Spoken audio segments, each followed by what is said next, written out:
Hi, my name is Adam Morris. I'm the quarterback's coach and pass game coordinator at Campbell University. I'm excited to spend the next few minutes today talking through the teaching and installation of one of our more effective pass concepts we've used throughout the last couple of years here. This is an option route concept which we use to isolate one of our better offensive playmakers in a one-on-one matchup against an underneath zone defender.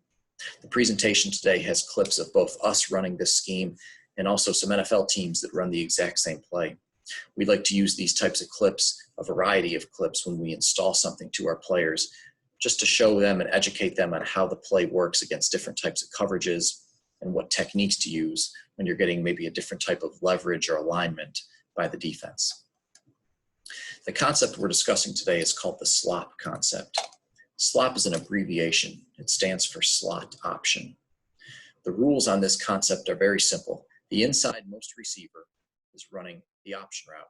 That route is a three-step slant route that follows the rule or the coaching point of slant till you can't.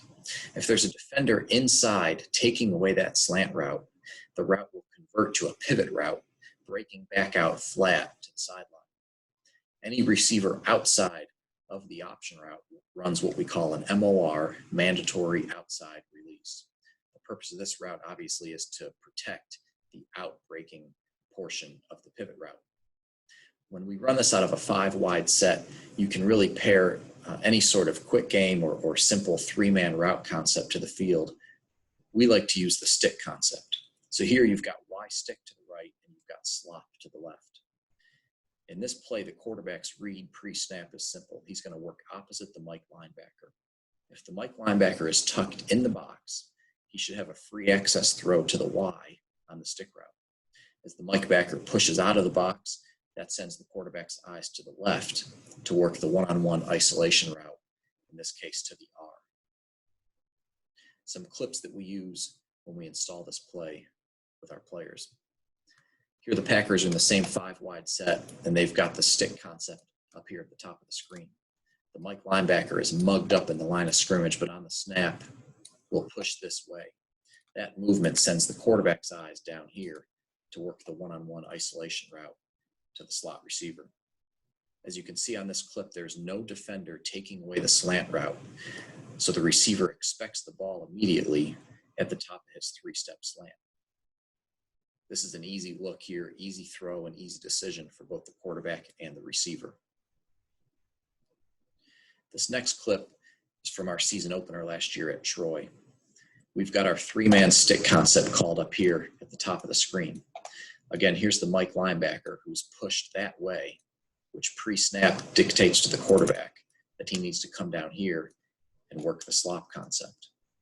The slot receiver down here at the bottom has an easy decision again. There's a defender inside taking away the slant route, so he'll push upfield 3 steps and then convert that slant to the pivot, expecting the ball coming out of his break. This is a good example of why we run the MOR down here. This is actually our running back lined up out wide. And as he outside releases, it takes the corner's eyes to the sideline to protect the inside receiver and sets him up for run after the catch.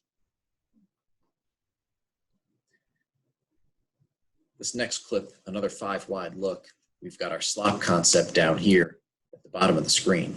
This is actually a busted assignment here. The outside most receiver should be running his MOR, and he's running a hitch route. However, we have this clip on here to educate the slot receivers. He's running this 3-step slant with head-up leverage by a defender. His initial thought process might be, hey, I can win inside and cross his face on the slant. But you have to have eyes inside and see the big picture. There's another defender inside taking away the slant route. If this is your look, your job as a wideout is to sell the slant route as hard and violently as you can. If you get that defender to bite down in there with you, now you can execute the pivot cut back out to the sideline and create a surface for the quarterback to throw the ball. This is a really good job, violently bursting into and out of the break to create separation. Again, a busted assignment by the outside most receiver makes the run after the catch a little bit more challenging, but still an effective play.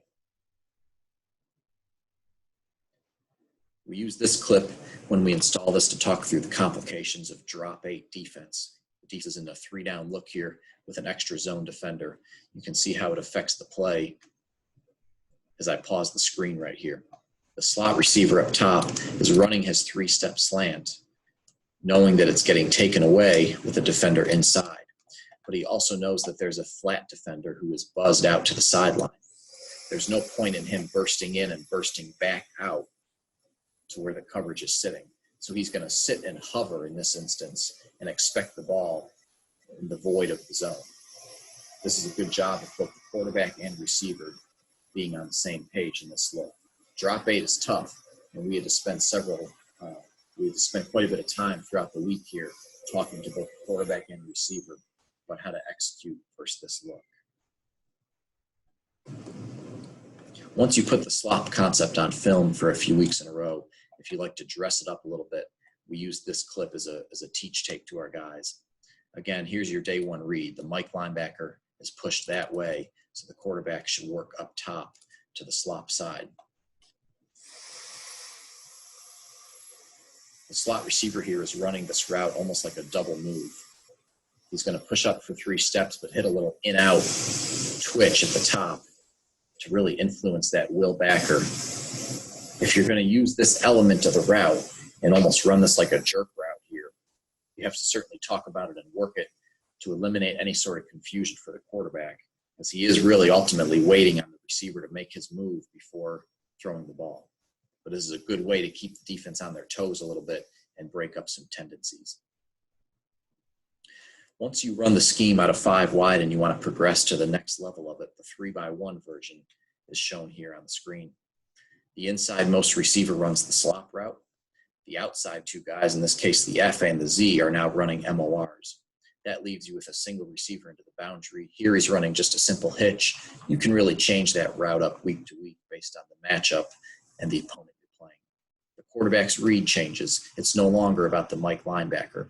The slop route is working off of the Mike linebacker, but the quarterback's read here is the weak side safety. Is he inside or outside of the hash? That will tell the quarterback which way to work. In this clip here, the free safety up at the top of the screen is the one spinning down. The fact that he's outside the hash sends the quarterback's eyes down here to work his slop concept.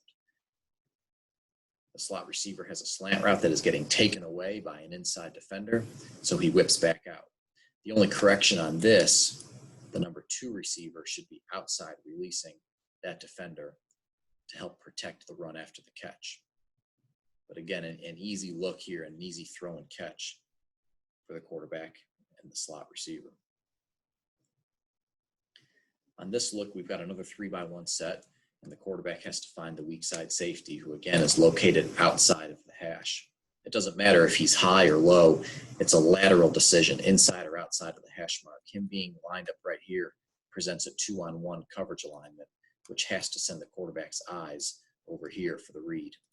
You're getting man coverage at the top of the screen, so the F and the Z will run their MOR, and that really peels the edge of the defense completely off the field.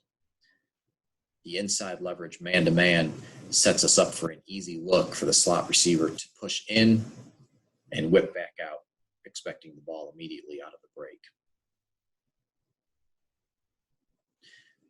We're going to have the same look here, but we'll dress it up a little bit. We start out in 2-by-2, motion to 3-by-1. This is an easy motion indicator to tell the quarterback you're getting man coverage here. The corner running across the screen tells us cover 1. It's good versus man-to-man because you really can isolate that slot receiver. He's going to sell the slant, whip back out.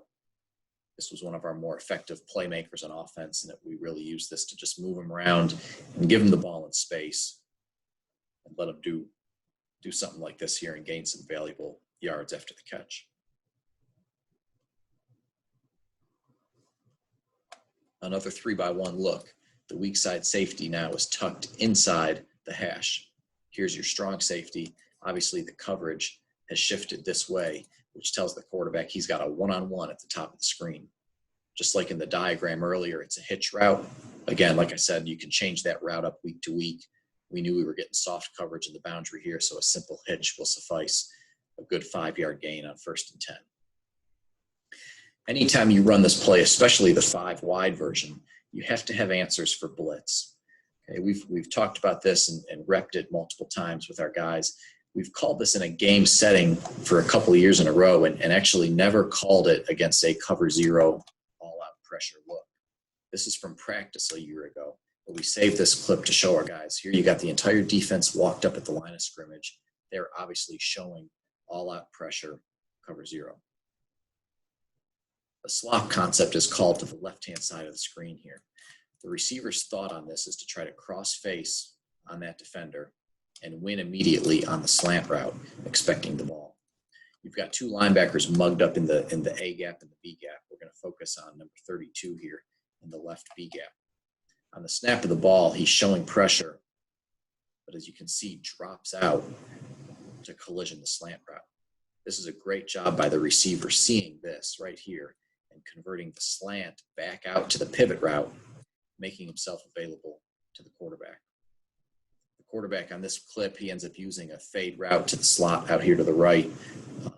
The correction on this play really was work left here. I wish he would have used the slop concept as his answer versus this look. Okay, but this is a really good job by the receiver, and this is definitely a look that needs to be shown and talked about and practiced to keep everybody on the same page when you're getting an all-out pressure look that ends up becoming man coverage with some extra inside zone help by these backers. This next clip is, again, the Packers from a few years ago. They're in the same 5-wide alignment. They've got slop called up here.